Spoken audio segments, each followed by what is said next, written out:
Good morning, everyone. I'm Alyssa Paldo. And I'm Shelby Roberts. Welcome to WMBD This Morning. People in a Douglas County town south of Champaign are frustrated after several cars were vandalized Sunday night.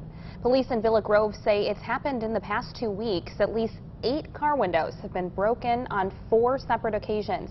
5 of those were shattered on Sunday night alone.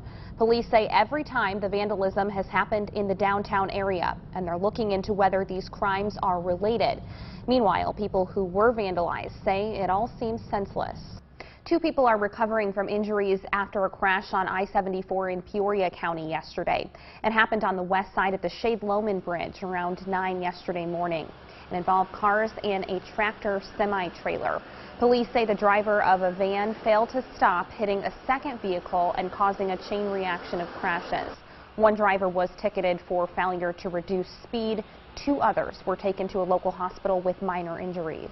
The owner of a local car dealership is being remembered after a racing accident. Jeff Green of Green Chevrolet and Green Ford in Peoria died during a car crash over the weekend. He was racing in Canada when he took a turn and hit a wall. Green's employees are trying to continue his legacy. Chillicothe is honoring a fallen Navy SEAL. The post office now carries the name of Senior Chief William Ryan Owens. Peoria is being sued by the family of a man shot and killed by police. Peoria County State's Attorney Jerry Brady in January found police didn't use excessive force in the shooting of Eddie Russell Jr. Russell Jr.'s family is claiming the narrative from the police department is inconsistent with claims of eyewitnesses. The lawsuit states Russell Jr. presented no immediate threat. A school in the Twin Cities is exploring the value of virtual reality as a teaching tool. Students and teachers at Oakland Elementary in Bloomington got to check out the Z Space Bus. It's an innovative mobile classroom that travels across the country. District 87 teacher Mandy White says from dissecting animals to exploring beyond our planet, Z-Space offers students opportunities to learn and discover things they would not be able to in a traditional classroom. You mentioned there the importance of it, and we've heard a couple stories, very sad stories recently, where something unfortunately happens and a child does drown. Right. So this is all about getting that education out there. Well, say goodbye to sunburns. A dermatologist in Kansas is making sure your family stays safe this summer. A new cruise ship can have you bathing over the high seas. Royal Caribbean's The Spectrum of the Seas will have a bathroom suspended right over the ocean. The company says the bathroom is actually floating off the side of the ship with nothing underneath it. The ultimate family suite fits up to 11 guests and features a slide for kids. Booking the suite for a 7-day sailing starts at just $50,000. Okay, Alyssa, so we know where we're going to party with you, and you're going to handle that for us. Just $50K. You know, no big deal. Good morning, I'm Alyssa Paldo. Here's a look at your Tuesday headlines. Police say they now know what led up to a crash that killed a mother in McLean County. The crash happened Friday on Interstate 55 near Lexington. State police say a semi blew a tire and was driving on the shoulder. That's when it came up on an abandoned car.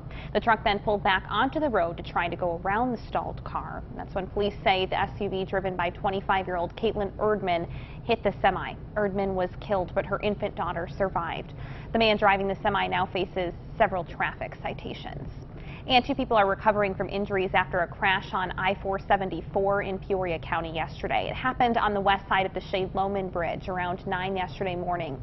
The crash involved a number of cars and a semi-truck. Police say the driver of the van failed to stop, hitting a second vehicle. That caused a chain reaction of crashes. 1 driver was ticketed for failure to reduce speed. 2 others were taken to a local hospital with minor injuries. The owner of local car dealerships is being remembered after a racing accident. Jeff Green of Green Chevrolet and Green Ford in Peoria died during a car crash over the weekend. He was racing in Canada when he took a turn and hit a wall.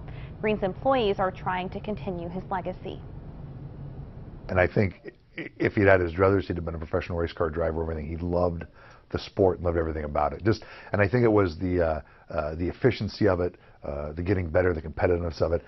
He just loved every bit of it. Figicello says they plan to run the business as Green did, the best they can. He plans to put all of Green's mentoring to good use. Figicello shared one of his favorite memories with Green. You can check it out at ciproud.com. In the Twin Cities, the city of Bloomington has a new city manager. Mayor Terry Renner announced yesterday that the position will be held by Tim Gleason. Gleason is the current city manager of Decatur and was previously the city administrator of Washington. He was instrumental in the rebuilding of the city after the 2013 tornado. Gleason says that his unofficial top priority will be revenue. And we are checking in now with meteorologist Lauren Rayson. Hey, Lauren.